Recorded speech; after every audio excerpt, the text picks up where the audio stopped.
Hi everyone, today I'm gonna be doing a quick overview of this new Sennelier set of paints.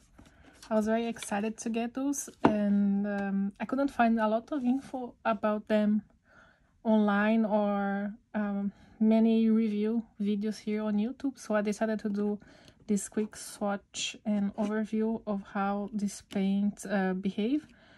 They are the new Sennelier iridescent colors. This is a set of 6.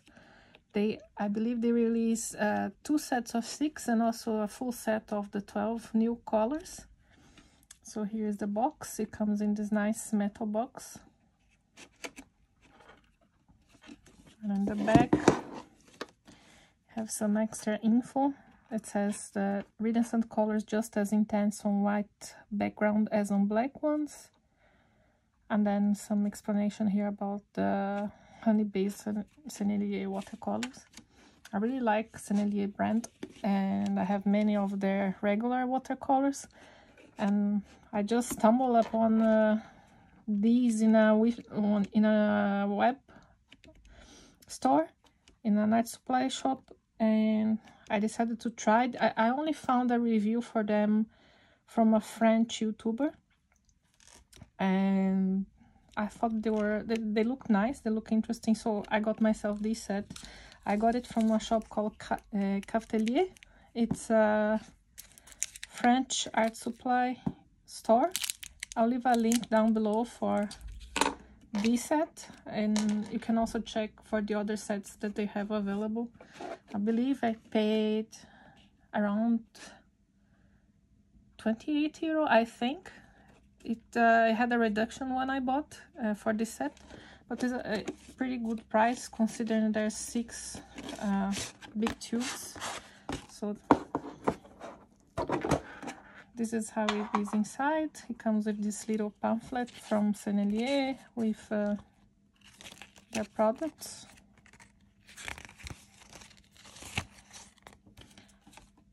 And these are the paints. So we have here they are all 10 ml tubes, like the other Sennelier watercolors. So the colors that come in this set are the 29 silver, iridescent silver. Then we have iridescent gold, 28. Iridescent copper, 36. And iridescent light purple, that is number 90. And iridescent light blue, number 37. And the last one is iridescent yellow green, number 81. And they all have this one has also PY13. The other ones, I believe they were just written Mica in the back. The purple light has PV23 and PB153. I guess this is phthalo blue, and PV23 is Dioxazine purple, if I'm not mistaken. This one is just says Mica, yeah.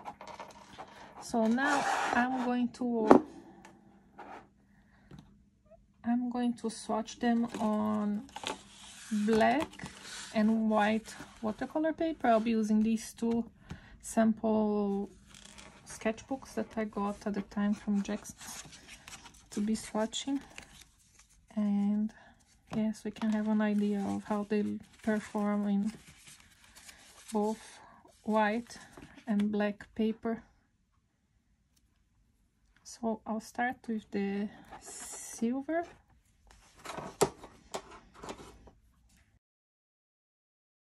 Here I had no palette close to me, so now we can start. So this is how the silver one looks like. Let's see. Quite nice, very sparkly. Maybe I'll zoom in so you can see better.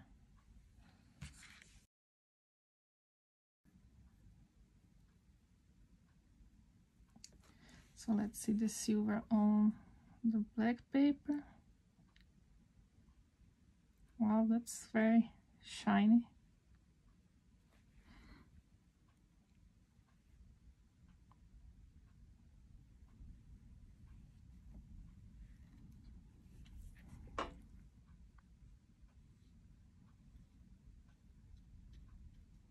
Sometimes with this type of metallic watercolors, I tend to, instead of just painting like with regular colors, I tend to tap, so it kind of gets a more opaque coverage, nice homogeneous coverage. Because sometimes what happens if you just paint like with usual paint, it gets these streaks. So this is the silver one on the black paper. Now I'm gonna try it on the white paper.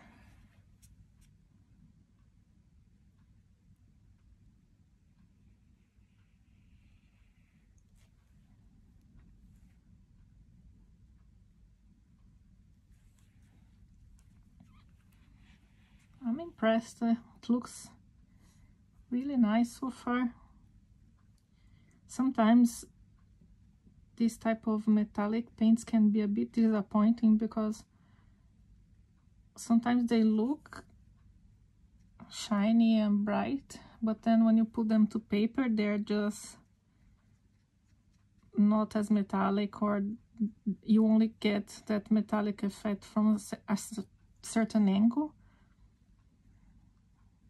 or sometimes it gets this weird gray shadow color depending on how you look at it. But so far this one looks pretty good in both papers. I'll be showing it from I'll be showing a close-up after I finish all the swatches, and I'll show it again after they dry to see the difference. Even in my rag here, you see how bright that is? That's pretty remarkable. It looks like mercury or something.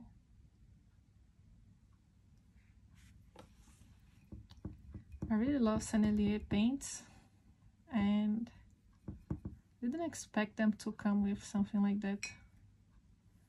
But I don't know, I had the impression they didn't market as much. I don't know if it's something that new, that's why. Because I could not find a lot of info online, like I said, on their website. I tried to check things. And also, the paint itself, I only found here in Europe from this retailer. I believe I found from another retailer also that was selling the tubes separately. But apart from that, not much. So I guess it's a pretty recent release. Now I'm gonna try the gold one. Here it is. It looks quite yellow gold. It's not focusing very well. Focus.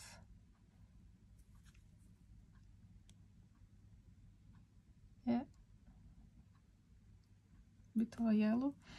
So let's see this one, how it looks.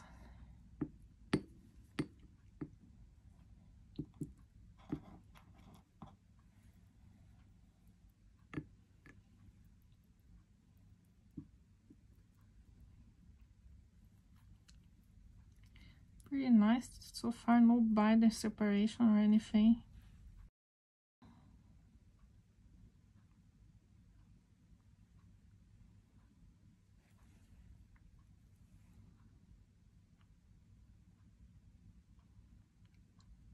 Like I said, I like to tap to get a bit more of a consistent coverage.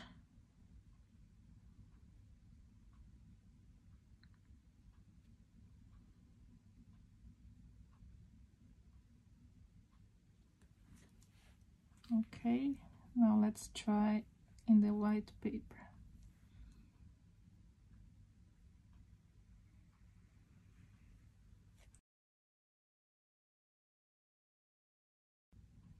Okay.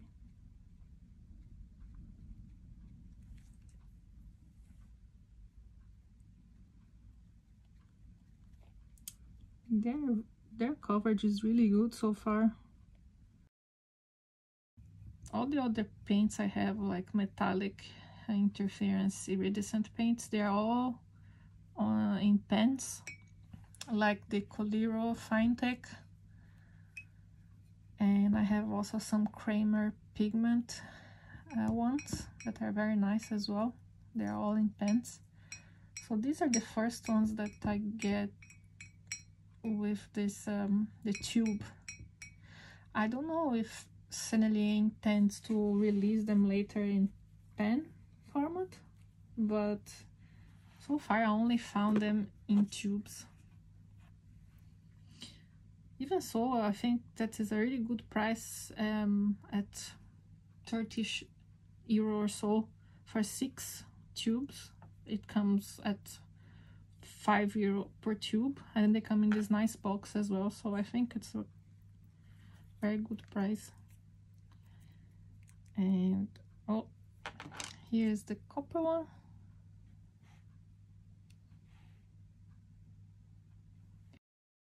Okay, let's try on the black paper.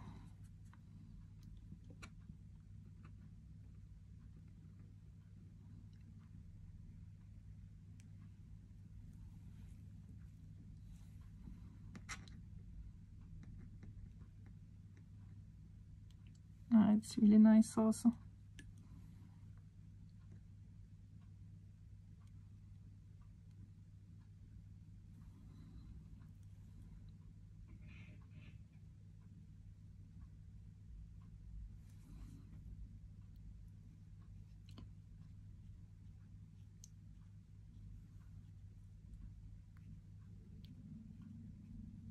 Love the copper.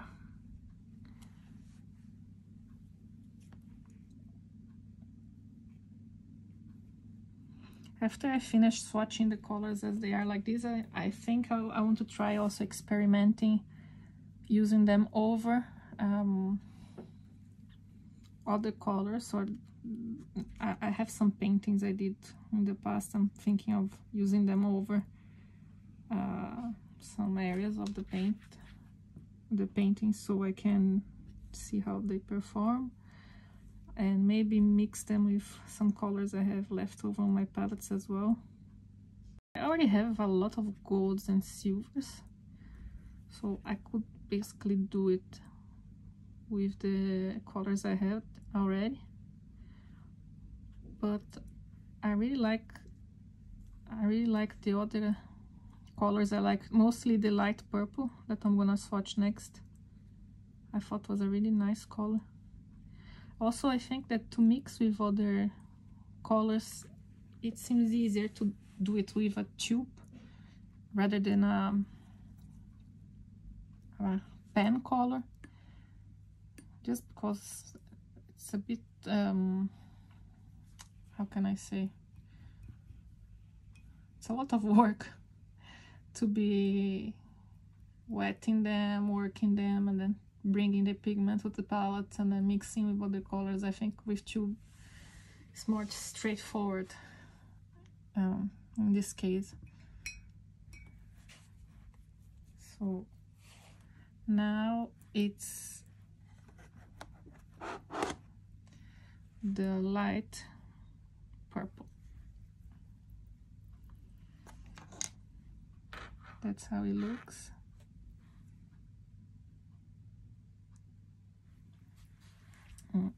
We'll see. Sorry, the focus keeps changing every time I move here. Don't really know how to fix that. I'm pretty new to all of these. I'm trying my best, but we'll see how it goes. So I'm excited for this one because this was the one that sold me on the set. The color looks really, really nice on the palette. It doesn't look, it looks like kind of a bluish purple, like reminds me a bit of like smalt blue from Winsor & Newton. That's one of my favorite colors. This type of, oh, love it. I'm so excited. This type of purplish blue. Let's see how it looks on the black paper. Oh, it's so nice. And beside this copper, it looks really nice. I just dropped by accident. I splashed a bit of the blue on the copper, but it's alright. I'll leave it as it is.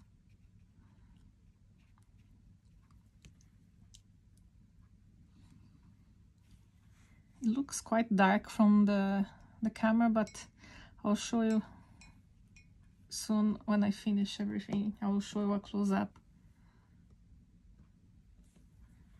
It's a really nice color.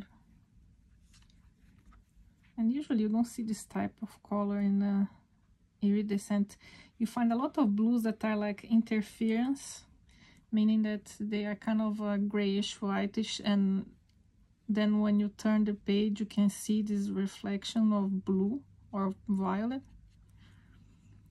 But this one, I think because they also have the pigments, the violet pigment and the ultramarine violet, I believe. Is it PV? No, it's sorry, it's the Dioxazine purple and phthalo blue. So it's really vibrant. Nice. Almost done. There's two more. So now there is the light blue, I think. Yeah, light blue. And the light yellow green or yellow green. And then we are done. Let's see now the light blue. Oh, already coming out of the tube.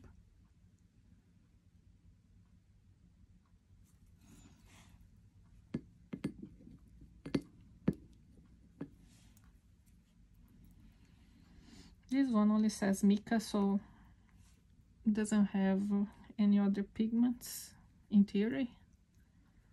I'm curious to see if there will be like if they will be so as opaque as the others, or let's see, put some water on it.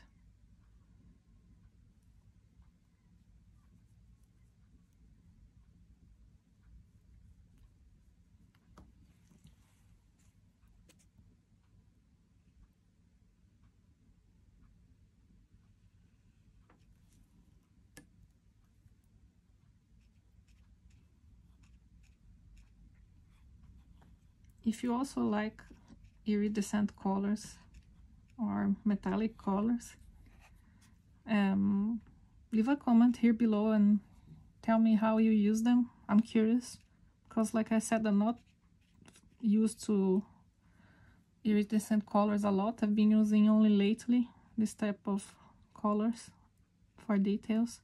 Or if you don't like it, you can also leave a comment on why you don't like it, or if you ever tried.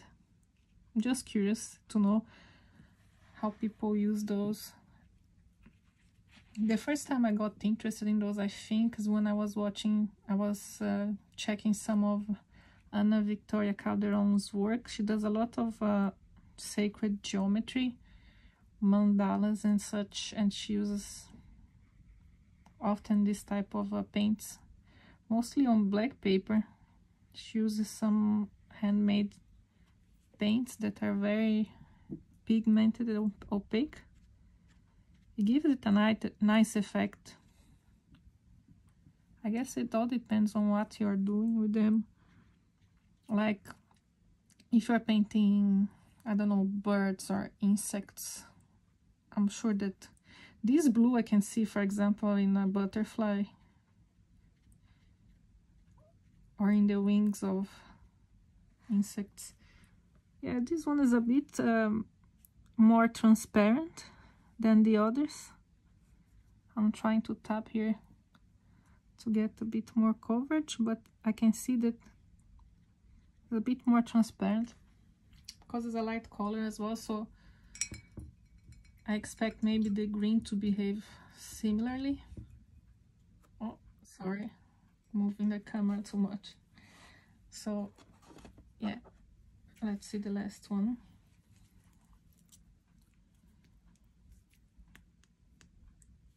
That's the green.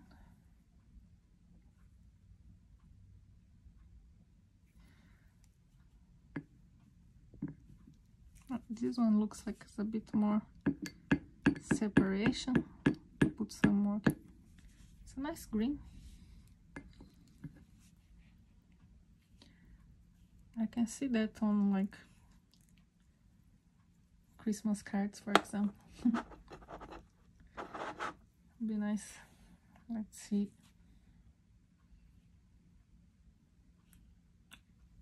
I'm thinking to make a video another day about all the metallic paints I own. Maybe mostly focusing on gold and silver. Let me know if this is something you would be interested in. I have quite a few, so it'd be nice also to compare those. So now is the last color, that is the yellow green.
It's really nice also. Even though they are light colors, they still have a very nice coverage on the paper. I'm gonna approach them, even they are wet, even though they are still wet, I'm gonna approach them so you can see better. So these are the swatches on black paper.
So here's the result of my experimentation today.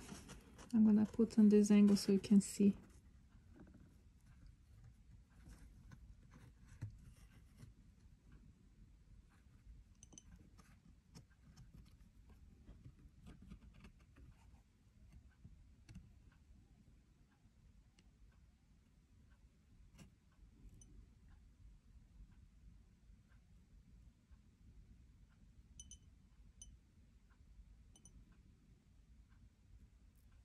I hope you have a good idea by looking at the swatches.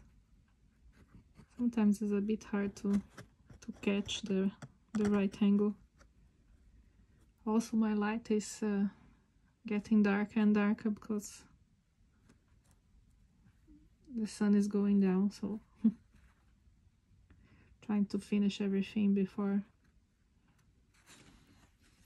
Here are the paintings that you saw earlier.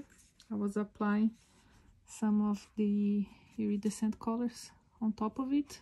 This painting I done months ago, so everything was pretty much dry. I applied some to the head of the elephant, to this piece here on its back.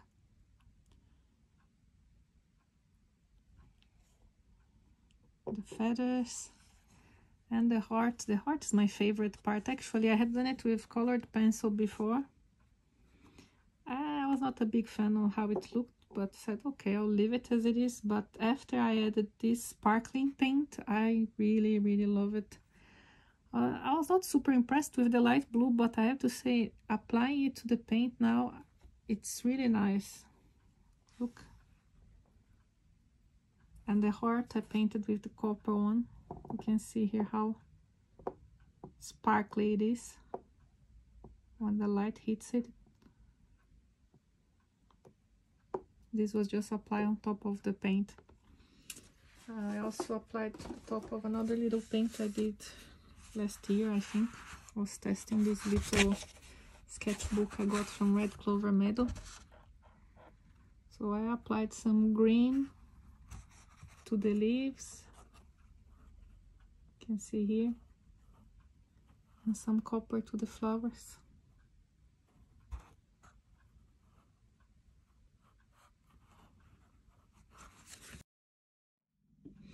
So that's how the swatches look dry. I mean, the green is still a little bit wet, but I didn't want to wait too long to show as the light it's going off here. It's sundown. So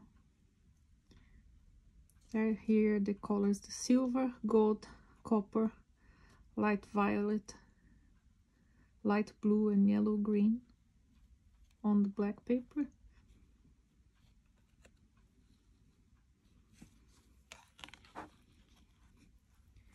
And here are the same colors on the white paper.